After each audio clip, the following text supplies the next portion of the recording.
prospek usaha Natar Cassava ini sangat tinggi ya, karena produk yang saat ini ada, Natar Coco, mengalami hambatan dalam bahan bakunya. This is different taste. Melon. Melon. Yes. Dapat bonus dari bule 1000. Alhamdulillah. Hidup ini penuh dengan tuntutan yang selalu dibayangi kegagalan. Sampai di mana kamu kan bertahan? Ingin menarik ingin coba untuk bebaskan diri.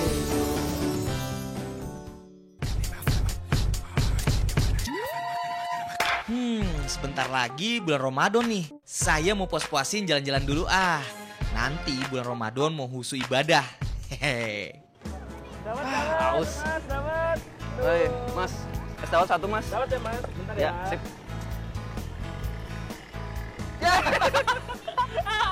Colis. Kapan datang ke Jogja? Kemarin nih, Kemarin. Waduh. Dari inspirasi sini. Inspirasi.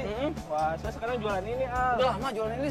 Ya lumayan lah, bentar lagi mau puasa. Wah, bener Kayak gini banget. seger. Pasti untung tuh ya, meraup untung di bulan puasa. Ini seger nih, Wah. kayak gini nih. Bener banget kata teman saya. Di bulan puasa banyak orang butuh yang segar-segar untuk hidangan berbuka puasa. Kebetulan teman saya itu punya info tentang usaha baru yang cocok untuk bulan Ramadan. Tapi usaha baru ini seperti apa ya?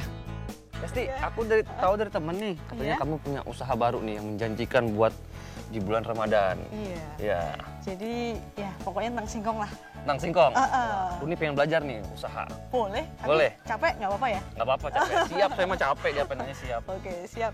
Udah, gimana? Kita ke sana ya. Sana ya? Ah. Oh ya, yuk. Permisi, Mbak. Singkong buat hidangan berbuka puasa. Diapain ya? Makin penasaran nih. Nah, sekarang ngapain nih SD kita nih? Udah pernah belajar ngupas singkong belum? Belum. Nah, kita belajar dulu ya. Ya. Jadi gini. Nah, gini aja. Oh, bisa. Coba kamu. Wah, sama kali nih. Warga di daerah sini memang banyak bergantung pada tanaman singkong. Tapi Mayasti belum bilang usaha seperti apa yang dijalaninya. Ikutin dulu aja deh, namanya juga belajar ya kan? Sekalian bisa menambah pengetahuan tentang singkong. Jadi ya sih, memilih singkong yang baik itu gimana? Kalau singkong yang baik itu dia berasal dari tanah yang kadar airnya rendah, Mas. Oh, jadi yang bagus itu yang kadar airnya sedikit ya? Sekarang Nah. di apa nih? Ini kan tadi kita udah ngupas, Mas. Udah ngupas. Sekarang kita nyuci. Harus cuci dulu ya? Iya, soalnya kan ada cyanida getahnya itu. Oh, ada sini dekat. Harus kita bersihin dulu harus ya? bersihin dulu. Harus bersih banget berarti ya? Iya.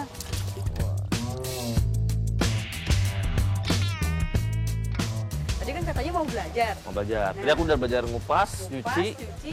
Sekarang Sekarang kita belajar marut. marut. Ah. Nah, sekarang gimana nih? Ini kita angkut dulu. Angkut. Mas Al ngangkut ya. Angkut tuh, didorong gerobak ini? Iya. Oh, siap, Bu. Oke. Siap. Ternyata marut singkongnya bukan di sini, tapi di tempat lain. Terpaksa nih harus pakai tenaga sedikit. Nabrak. Aduh. Aduh, belum. Maklum baru pertama kali nggak bisa ngerasain. Aduh. Kecelakaan. Gimana Sepeda siapa ini? Itu sepedanya bapaknya itu. Wah, ini Orangnya nggak ada, gimana? langsung aja yuk. Lari. Aduh. Pertama kali ini. Aduh, terus jauh ya? Oh, sampai. Ini tempatnya. Alhamdulillah, harus sampai. Akhirnya sampai juga.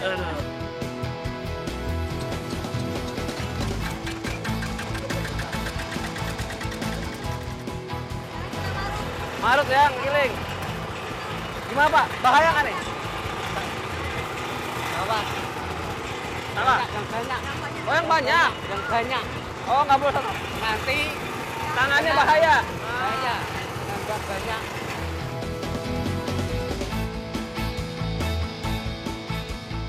Nah, pasti hasil yang dari parut halus ini dibawa kemana lagi? Udah hancur. Udah hancur? Kita masukkan dulu Masukin ke lagi. gerobak lagi? Lagi Kita masukkan dibawa ruang ke sana produksi. lagi. Ruang produksi. Oh, diangkat semua nih Pak ya? Jadi kita angkut-angkut lagi. Angkut lagi? Waduh. Nggak boleh capek. Kerja lagi, ngangkut lagi. Waduh, capek juga nih Pak yang angkat gini Pak ya? Yang nggak capek pakai ini. Hai, Bisa. si Bapak. Bilang ngasih tahu dari tadi jangan ngangkat pakai tangan. Ada serokannya. Aduh. Setelah diparut, singkong disaring dengan diberi air sedikit demi sedikit. Proses penyaringan ini dilakukan berulang kali hingga semua pati tersaring. Oh. Ceritanya kita nyaring, nanti patinya itu ikut air, terus jatuh ke bawah ke baknya ini. Jadi ini nanti tinggal seratnya aja ampas. Prosesnya cukup panjang dan melelahkan nih. Aduh, capek juga ya, Sti ya. Aduh, sebenarnya singkong-singkong ini mau dipakai buat apa sih, Sti? Kalau singkongnya ini, dia mau dipakai sama bapaknya untuk bikin pati aci. Saya pakai limbahnya aja. Jadi nggak pakai ini? Enggak. Ya Allah, capek deh tadi mikir ini. Jadi limbahnya dipakai? Iya, kita pakai limbah cairnya ini. Ampun, gue tadi lihat bapaknya aja, saya ambil limbahnya. Aduh. Kan jadi pengusaha. Oh ya benar, harus belajar dari awal ya, dari dasar. Siap. Jadi kan tahu limbahnya dari mana. Wah, makin bingung ini. Limbah singkong mau dijadikan yang seger-seger buat buka puasa. Kayak apa ya? Bau-baunya tuh rada-rada asem. Tapi sebenarnya tuh lebih asem bau nata de coco. Karena ini lebih bau ke rada-rada bau-bau tape. Karena dibuat dari singkong.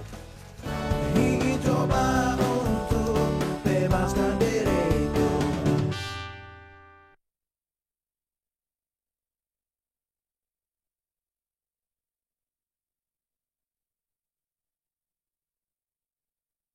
Ingin coba untuk bebaskan diriku.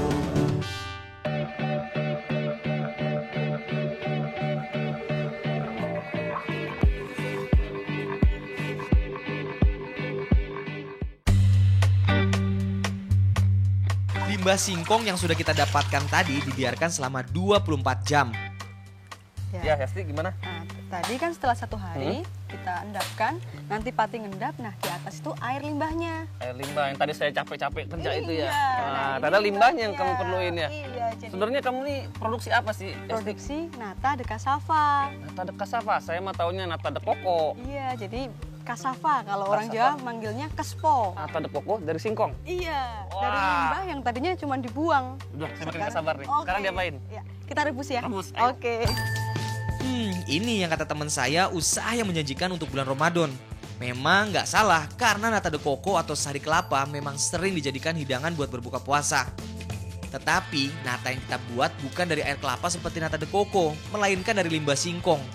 Wah, benar-benar ide yang inovatif ya. Sekarang tuh idenya dari mana tuh? Nah, itu. Bisa dapat bikin nata de coco dari singkong. Limbah lagi. Itu awalnya gara-garanya dulu kan saya meneliti kan bareng teman-teman UGM ada 4 orang. Kita nggak sengaja kita ke industri nata de coco. Nah, ternyata di sana tuh permintaan kurang terus mas. Permintaannya Oh. tinggi tapi Iya, tapi air kelapanya itu kurang. Makanya bahan apa ya pengganti air kelapa itu gitu kan. Terus ya udah nggak sengaja juga ini jalan-jalan di daerah sini. Ternyata limbah yang sifatnya mungkin hampir sama dengan air kelapa hanya dibuang. Lah kenapa harus dibuang? Bikin aja nata de cassava gitu. luar biasa idenya. Wah, si Mas kayaknya capek, Mas. Mau saya gantiin, Mas? Wah, saya pengen nyoba ngaduk-ngaduk, Mas. Limbah singkong direbus, ditambah sedikit pati singkong sambil diaduk hingga mendidih. Kalau ngerebusnya sendiri berapa lama? Ngerebusnya itu sekitar 2 jaman. 2 jam. Iya, Sampai sampai mendidih ya? mendidih intinya itu. Oh, gitu doang ya. Biar steril. Dan ini bahannya nggak perlu tambah-tambah lagi, Yes? Sedikit sumber N jadi pakai ZA untuk bakterinya biar bisa hidup. Bikin nata gitu. Terus sekarang kita apa nih? Kita tinggal dulu nih apa? Nyiapin yang lain. Tinggal bikin nampan. Nyiapin nampan. Oh ya, ayo. Oke. Ini tinggal dulu, Mas ya. Iya. Saya nyiapin nampan, Mas. Terus pijit. Sambil nunggu kita baca koran ya? Oh iya baca koran. Oh, baca koran ya? Koran Bukan. tahun 2008. Koran bekas, tapi pinter-pinter. Iya. Jadi sekarang kita apa nih, Asti? Jadi tadi kan nggak usah ditungguin tuh rebusnya.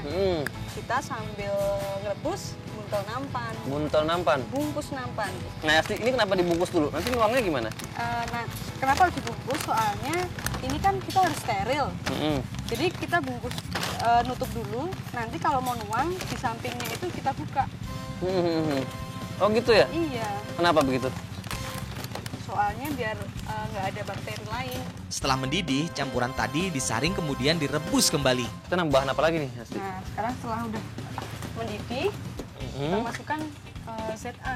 ZA itu apa ya, Asti? Ya pupuk kalau kita sering. Oh, ini pupuk. Iya. Tapi pupuk ini itu untuk makan bakterinya, bukan untuk nanti natanya yang kita makan. Jadi gimana tuh prosesnya tuh sebenarnya?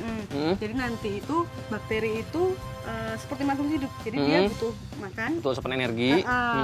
Makanya itu dia dari ZA-nya ini nanti itu si bakteri itu akan membentuk benang selulosa. Benang selulosa tuh apa itu? Benang selulosa itu jadi kita sebut nata itu. Nanti dia merajut. Seratnya? Merajut benangnya itu lama-lama jadi tebel. Oh, jadi tebal. Tapi saat kita konsumsi itu bakterinya udah ada masih? Udah nggak ada. Pupuk ini? Ini udah dimakan bakterinya. Jadi kita itu jadi makan selimutnya bakteri atau seratnya tadi yang terbentuk. Oh, berarti aman dong untuk Aman, dikonsumsi. Tuh buat yang nggak tahu, nata tuh aman sebenarnya untuk dikonsumsi ya. Iya. Perbandingan ZA cukup 2 gram untuk 1 liter rebusan singkong. Setelah diaduk sebentar, sekarang siap dimasukkan ke dalam nampan. Nah, satu lagi yang aku mau nanya nih, kenapa harus dibungkus koran, nggak bungkus plastik atau apa? Soalnya Acetobacter sillinum, jadi bakterinya nata ini itu kan dia butuh oksigen untuk hidup. Tapi oksigen. dia harus steril, makanya harus ditutup. Tapi butuh oksigen, makanya pakai koran. Oh, jadi dia bernapas lewat pori-pori dari koran itu ya? Iya. Setelah campuran di dalam nampan dingin, selanjutnya ditambahkan bibit atau media pertumbuhan bakteri nata. Bibitnya masih harus menggunakan air kelapa. Fungsinya sebagai pemancing bakteri pembuat nata. Tapi emang terus-terusan akan pakai air kelapa sebagai bibit atau gimana? Enggak, ini sekarang ini saya lagi riset di UGM. Jadi kita penelitian di sana, kita bikin bibitnya langsung dari air singkong. Wah. Jadi harapannya nanti itu kita nggak pakai air kelapa sama sekali. Murni dari singkong ya? Heeh. Wah, luar biasa. Karena saya nyari bibit aja masih rebutan gitu ya, buat air kelapanya. Air kelapa yang dibutuhkan untuk bibit tidak banyak, cukup 100 liter untuk produksi 1 ton nata de cassava. Bandingkan dengan nata de coco yang membutuhkan 1.500 liter untuk 1 ton nata de coco. Setelah semua proses selesai, nampan-nampan ini baru siap dipanen setelah 1 minggu proses fermentasi. Wah, si Mas sedang apa nih Mas? Baru panen, wah udah seminggu ini berarti ya? Wah, ayo kita bantu panen Asti. Oke. Semangat jadi. Bocor ini ya? Nggak apa-apa, itu kan uap airnya. Nah, Hasilnya seperti apa nih Asti yang pengen ini lihat? dia nggak usah 1 minggu. Wah, sudah mengeras itu ya? Iya. Kalau dipencet boleh nih? Boleh. Boleh. Kalau prosesnya bagus, dia nggak akan berjamur. Terus. Nah ini, waduh, saya kok Ya. dapat yang Wah, berjamur. berjamur ini. Ini kenapa ini bisa Nah, kalau berjamur gini? berjamur kayak gini biasanya karena kurang steril. Kurang steril. Oh, jadi mungkin nampannya itu nyucinya nggak bersih atau ya mungkin karena lingkungannya aja gitu. Oh gitu ya? Oh jadi justru kalau udah jadi itu pasti bersih ya? Karena Iya, harusnya. tidak terkontaminasi jamur seperti ini ya. Waduh, sayang juga ini ya. bebaskan diri.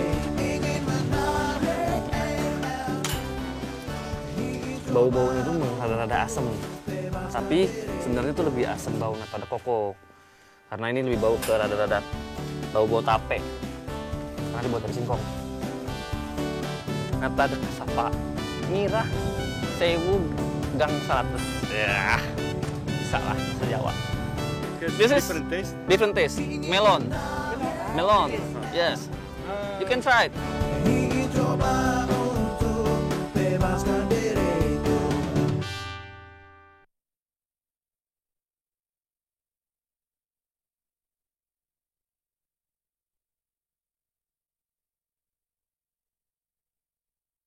Ingin coba untuk bebaskan diriku.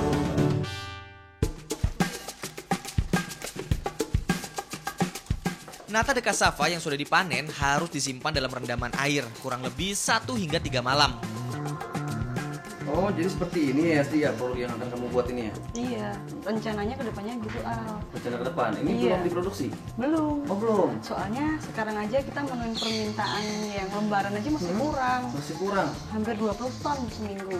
Permintaannya 20 ton, Iya. itu masih nggak bisa penuhin ya? Iya, baru 2 ton sekarang. Baru 2 ton. Iya. Nah, sekarang kita membuat nata de cassava bentuk jelly. Pembuatan jelly tidak terlalu sulit. Yang penting nata de cassava harus direbus hingga 3 kali. Kenapa harus merebusnya 3 kali? Kenapa? Itu biar nggak asem. Biar asamnya hilang. Kadang kan di pasaran itu ada yang produk nata tapi masih asam gitu kan. Nah itu karena dia nyucinya kurang bersih, rebusnya mungkin kurang lama gitu. Jadi, Jadi harus direbus 3 kali ya biar nggak asam. Atau nggak lebih steril, nggak pengaruh juga. itu juga pengaruh. Itu pengaruh juga ya. Pada rebusan ketiga, tambahkan gula biar tekstur nata menjadi lebih lembut. Produk sudah jadi dan siap untuk dipasarkan. Menurut Yasti, modal per lembar untuk 1 kg nata hanya Rp600. Harga jual ke pengepul Rp1.000. Sedangkan setelah dijadikan jelly, modalnya bisa Rp800. Namun harga jualnya menjadi Rp1.500. Wah, untungnya hampir 50% ya. Produk nata de cassava ini belum pernah dipasarkan ke konsumen kan? Iya, Belum pernah. Nah, aku sekarang mau nyoba nih, mau jualan nata de cassava. Memperkenalkan dan mencoba menjual. Nah, Jadi pengusaha. jadi pengusaha. Siapkan sini. Wah. Sip, laris. Sip. Semoga laku. Bismillahirrahmanirrahim. Doain ya. Iya pasti. Ya, jalan dulu. Di dunia pengusaha. Wah, mantap.